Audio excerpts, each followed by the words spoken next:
I think it comes up a lot because it's like carbs are seen as the devil. Basically, pure and simply, we're going to debunk it. People like extremes as well. They like rules, don't they? Yeah. But I think like carbs is just no. It just if someone's getting fat or putting on weight, then they're basically they eat more calories than they're burning. Yeah. Their energy balances out, and that's purely and simply how it comes down to. So yeah, it's just a complete myth that out there. It's going to be overeating of calories, not overeating of carbs, that's making someone fat.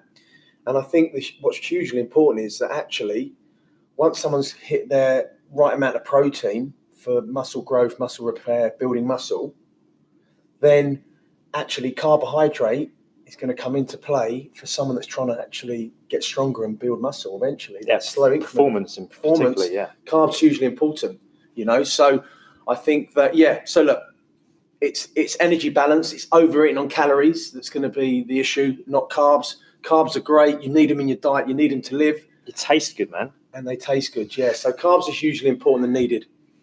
That will close that point. Keep that running though, Cal, because I think the interesting one I just wanted to add as well, I think what people go wrong, this is going one step further from a nutritional perspective, is that actually people go blaming carbs, but when you probably analyse what you're doing, you're eating too many processed food.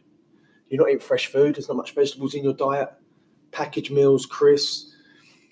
Unless you write it down, I don't think people maybe are quite aware of what they've probably had during the day. Forget the little chocolate bar and the little cakes and little pastries. Come in if you want a bit, it's fine. Sorry, anyone trying? I don't know, they haven't said anything. Oh, that's what I just carry on.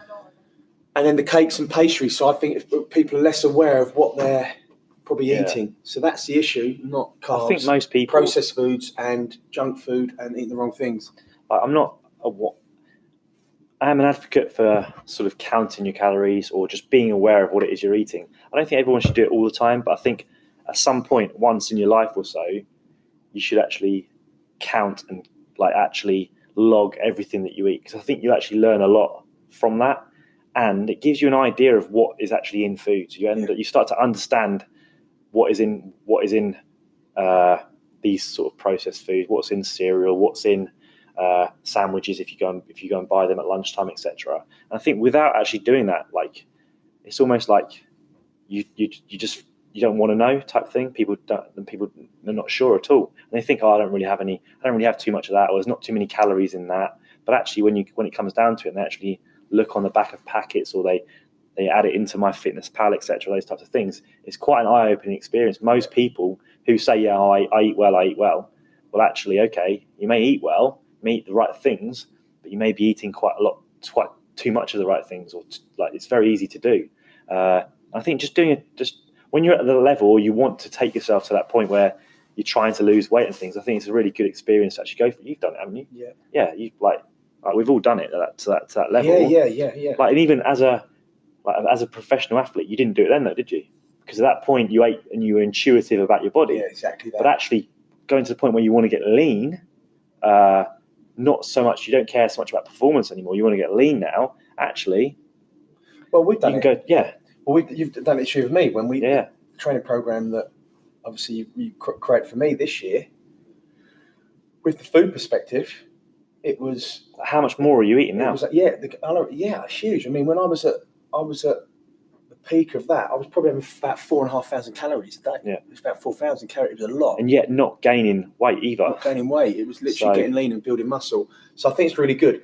So I think that's going to be are you still running?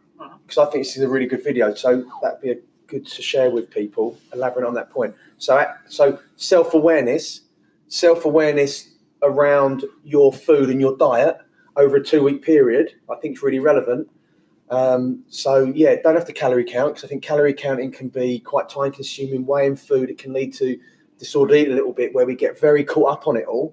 At some point, after you know and you understand a little bit, I think you can do it once or for a period of time, but I don't think doing it long term every day, I don't think that's healthy for the brain, I think. And also as well, everyone's really busy, and that actually counting everything, logging everything, it takes time. It's also adding another stress to you, we live in a world where everyone is very, very highly strung, stress levels are already pretty high, and if your goal is just to be fitter, generally healthy, then I don't think like calorie counting on a long-term basis is going to be the answer to your problem. It's going to be a healthy thing for you to do. I think short-term, do it, understand it, learn more about food. As I would say, learn more about exercise, how to execute and how to do things properly.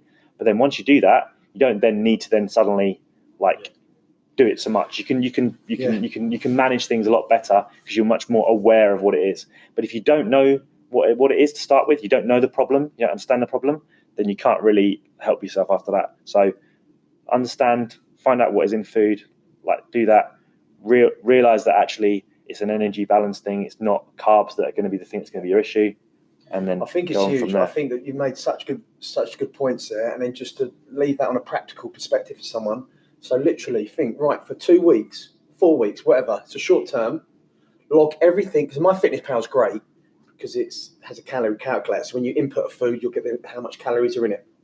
You can break it down to protein, carbs, and fats. I know it's not precise because you can't exactly get it reading, but it gives you a really good understanding. So log this on an app, 2 to 4 weeks, write everything down on there that the weight, you're going to have to weigh out your food, what you eat, what you drink, see what calories that come up with. And that would be a great awareness thing for people to do for over a 2 week period. Because let's say the average person needs to be around 2,000 calories to thrive, to perform well, to have their body composition possibly in a slight deficit to lose weight. Suddenly you add cut of donuts, pack of crisps, chocolate bar, unnutritious foods, you might have gone 1,000 calories straight away. So spend 2 weeks, log everything, then analyze it and then see. And the awareness that will give you around food will be huge.